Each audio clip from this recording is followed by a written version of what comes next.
مجھے بھی آفر کی گئی تھی جب ماڈلنگ کے لیے کہ جی آپ ہمارے ساتھ 8 گھنٹے گزاریں گی، جس کو جاب کا حصہ تصور کیا جاتا تھا کہ آپ ہمارے ساتھ 8 گھنٹے ہوٹل میں بیڈ پہ گزاریں گی. تو اگر میں بھی کمزور لڑکی ہوتی تو شاید میں اس آفر کو قبول کر لیتی، لیکن نہیں، میں نے اس آفر کو جو ہے جوتی کی نوک پہ رکھا. کوئی ایسا بوڑھا انسان مطلب جو جس کی ٹانگیں قبر میں ہوں اور اس سے اگر اس کی شادی کروا دی جائے، مطلب کہ وہ 2-4 سالوں بعد مر جائے اور اس کی دولت جو ہے وہ ساری اس کے پاس آ جائے.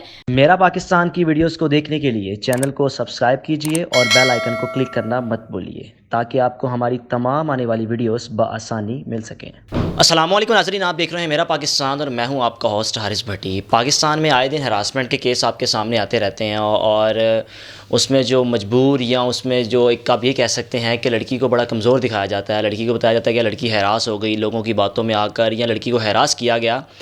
پچھلے چند روز سے کراچی کی ایک لڑکی سوشل میڈیا پر بڑی وائرل ہے اور ان کی جانب سے یہ دعویٰ کیا جا رہا ہے کہ میں لاہور ماڈلنگ کرنے آئی اور پھر میرے ساتھ جو ہوا وہ سارا آپ نے ان کی زبانی سنا کہ کس طرح مجھے ہراس کیا گیا، مجھے ہوٹلز میں رکھا گیا، مجھے یوز کیا گیا. اصل کہانی ہے کیا؟ میرے ساتھ موجود ہیں ان کی قریبی ساتھی صبا، جو کہ ان تمام معاملات سے بخوبی واقف ہیں کہ اصل کہانی ہے کیا. پاکستان میں لڑکیوں کو جب ہراس کیا جاتا ہے یا ہراسمنٹ کے کیس آتے ہیں، ان کے بیک پہ اصل کہانی کیا ہوتی ہے، کس طرح ہراس ہوتی ہیں، یا وہ خود ہراس ہوتی ہیں یا ان کو ہراس کیا جاتا ہے. جانتے ہیں صبا کی زبانی. السلام علیکم. وعلیکم السلام. صبا، کراچی کی لڑکی جو کہ سوشل میڈیا پہ بہت وائرل ہے اور ہمیں یہ پتہ یہ چلا ہے کہ وہ لڑکی آپ کی دوست ہے، آپ اس کو جانتی ہیں. جی بالکل. اصل کہانی ہے کیا اس کی؟ لاہور جب آتی ہیں تو کس کے پاس جاتی ہیں، کس کے ہوٹل میں جاتی ہیں، کس طرح اس کا سفر آغاز ہوتا ہے اس فحاشی کا؟ ٹھیک ہے. کراچی سے وہ کوئی 2 سال پہلے جو ہے اپنے لیاری کی وہ لڑکی ہے، فرا نام ہے ان کا، اور ان کی فیملی میں ان کی 2 بہنیں اور ایک بھائی ہے. بھائی ان کا نیوز رپورٹر ہے اور بہن ان کی پروفیسر ہے. بقول ان کے کہ ان کے ماں باپ جو ہیں بہت آپس میں گندی لڑائی لڑتے تھے، جس میں وہ ایک دوسرے کے کپڑے بھی پھاڑ دیتے تھے، اور اس کو جو ہے آزادی نہیں مل رہی تھی، اس کو ماڈلنگ کے لیے آگے بڑھنا تھا. تو اس نے جو ہے کراچی کو چھوڑنے کا فیصلہ کیا، اپنی فیملی کو چھوڑنے کا فیصلہ کیا اور وہاں سے موو کر کے یہ چلی گئی اسلام آباد. اسلام آباد میں ایک بندے نے انٹرویو کے لیے اس کو بلایا جس کے بارے میں یہ کہتی ہے کہ یہ سرکاری آفیسر ہے. وہ سرکاری آفیسر نے اس کو اپنے فلیٹ پہ کہیں پہ رکھا اور اس کو جاب نہیں دی، جس کی وجہ سے یہ غصے میں آ گئی اور اس نے اپنا رینٹ وغیرہ جو تھا وہ وصول کیا اپنے آنے جانے کا، اور اس کی پہ اپلیکیشن دے دی. اور یہ مسئلہ چل رہا تھا جب یہ لاہور آئی. لاہور میں یہ ڈیفرنٹ جگہوں پہ جو تھی وہ دھکے کھا رہی تھی. ہاسٹل میں یہ موجود تھی، لیکن کرونا جیسے سٹارٹ ہوا تو ہاسٹل جو تھے وہ خالی کروا لیے گئے. ان کا رابطہ جاب کے سلسلے میں عامر سے ہوا. عامر جو کہ میرے بہت اچھے دوست ہیں اور فاسٹ میڈیا کے نام سے انہوں نے جو تھی یہ ایک کمپنی سٹارٹ کرنے کی کوشش کی. تو فرا جو تھی انہوں نے ان سے رابطہ کیا اور عامر نے ان کو ہائر کر لیا، اور فرا نے انہیں کہا کہ میرے پاس رہائش نہیں ہے.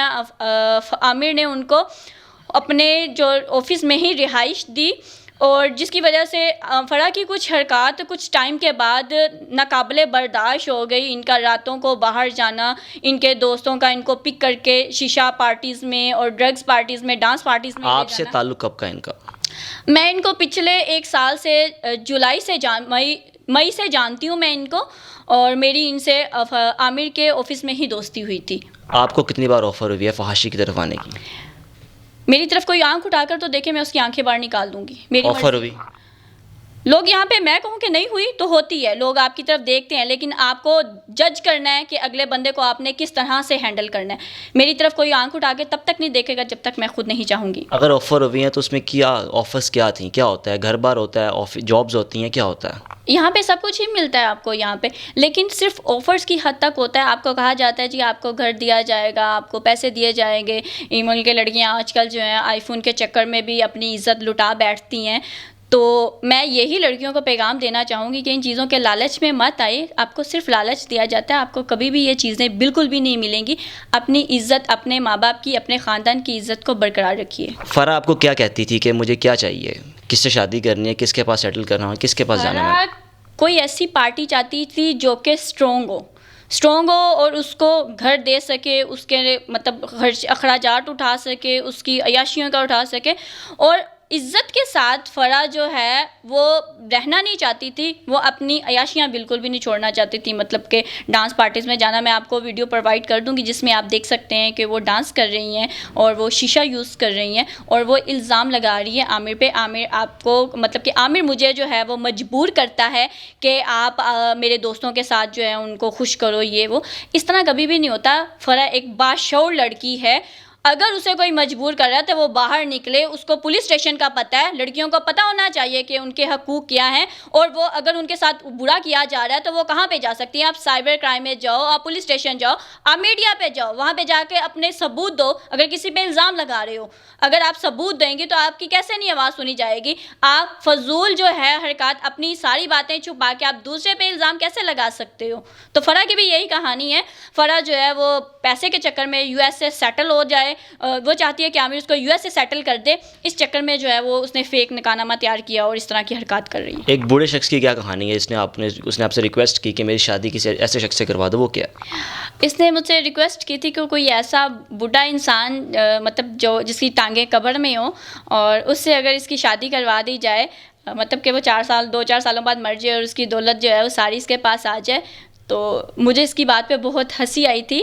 اور کیا وجہ کیا ہے لڑکیاں اس راغب کیوں ہو رہی ہیں؟ کیا یہ غربت ہے یا کچھ ویسی شوق پیدا ہو گیا وہ ان چیزوں کو کرنے کا؟ لالچ. ماں باپ جو ہیں اپنی بچیوں کو اعتماد نہیں دیتے ہیں، ان پہ ٹرسٹ نہیں کرتے ہیں، ان کو خود کے ساتھ اٹیچ نہیں کرتے ہیں. جب لڑکیاں باہر کسی مرد کے ساتھ دیکھتی ہیں کہ اس مرد نے اس کے ساتھ لگاؤ پیدا کر لیا ہے، اس کی چھوٹی چھوٹی خواہشات کو پورا کیا جا رہا ہے. آپ نے لگاؤ پیدا کیا؟ بالکل بھی نہیں. میری طرف کوئی آنکھ اٹھا کے تو دیکھے اس کی آنکھیں نہ باہر نکال دوں گی. مجھے بھی آفر کی گئی تھی جب ماڈلنگ کے لیے کہ جی آپ ہمارے ساتھ 8 گھنٹے گزاریں گی، جس کو جاب کا حصہ تصور کیا جاتا تھا کہ آپ ہمارے ساتھ 8 گھنٹے ہوٹل میں بیڈ پہ گزاریں گی. تو اگر میں بھی کمزور لڑکی ہوتی تو شاید میں اس آفر کو قبول کر لیتی، لیکن نہیں، میں نے اس آفر کو جو ہے جوتی کی نوک پہ رکھا اور اپنی عزت کو برقرار رکھا. تو کوئی بھی لڑکی جو ہے وہ اپنی عزت گوائے گی یا اس کو برقرار رکھے گی، یہ اس کا فیصلہ لڑکی خود کرے گی. مرد کبھی بھی اس چیز کا فیصلہ نہیں کرے گا. تو جو لڑکیاں جو ہوتی ہیں اپنے مقصد کے لیے لڑکوں کو یوز کرتی ہیں، آج کل دور بدل چکا ہوا ہے. لڑکیاں اپنے مقصد کے لیے مردوں کو یوز کرتی ہیں اور ان پہ پھر بعد میں الزام تراشی کرتی ہیں کہ مرد ایسا ہے تو مرد ویسا ہے. مرد ایسا ویسا نہیں ہے. آپ خود بھی اپنے گریبان میں جھانک کے دیکھیے کہ آپ خود کیا ہو، آپ مرد سے کیا چاہتی ہو اور کیوں چاہتی ہو. اور مرد آپ پہ الزام لگا رہی ہو، مرد آپ کو یوز نہیں کر رہا، آپ مرد کو یوز کر رہی ہو. آج کل لڑکیوں میں نشہ بڑا عام ہے، اس کی کیا وجہ ہے؟ ان کو نشہ پرووائڈ کون کرتا ہے؟ وہی آزادی. مطلب ماں باپ جو ہوتے ہیں ٹرسٹ نہیں کر پا رہے ہوتے ان کو. ہاسٹل میں خاص طور پہ لڑکیاں جو رہتی ہیں وہ نشہ بڑا کرتی ہیں، آئس خاص طور پہ. بالکل ایسی ہی بات ہے. اس کے پیچھے یہی ہے، جب آپ اپنی فیملی کے ساتھ اٹیچ نہیں ہوگے، اپنی فیملی کا آپ کی فیملی آپ کو ٹائم نہیں دے گی، آپ فیملی کو ٹائم نہیں دے گی، جب آپ باہر اس طرح کے لوگوں میں جاؤ گی، صحبت آپ کی خراب ہوگی، تو ڈیفینیٹلی آپ یہی حرکات کریں گی، نشہ یوز کریں گی. ناظرین، گفتگو سنی آپ نے صبا کی اور جانا کہ لڑکیاں کس طرح فحاشی کی طرف خود آتی ہیں، بجائے اس کے کہ الزام لگایا جاتا ہے کہ لڑکیوں کو ہراس کیا جاتا ہے. اور اگر جب تک آپ کا ایمان، جب تک آپ کی نیت نہیں ہوگی اس کام کو کرنے کی، تو کبھی بھی آپ کو کوئی برائی کی طرف نہیں لے کے جا سکتا. دیکھتے رہیے میرا پاکستان. اللہ حافظ.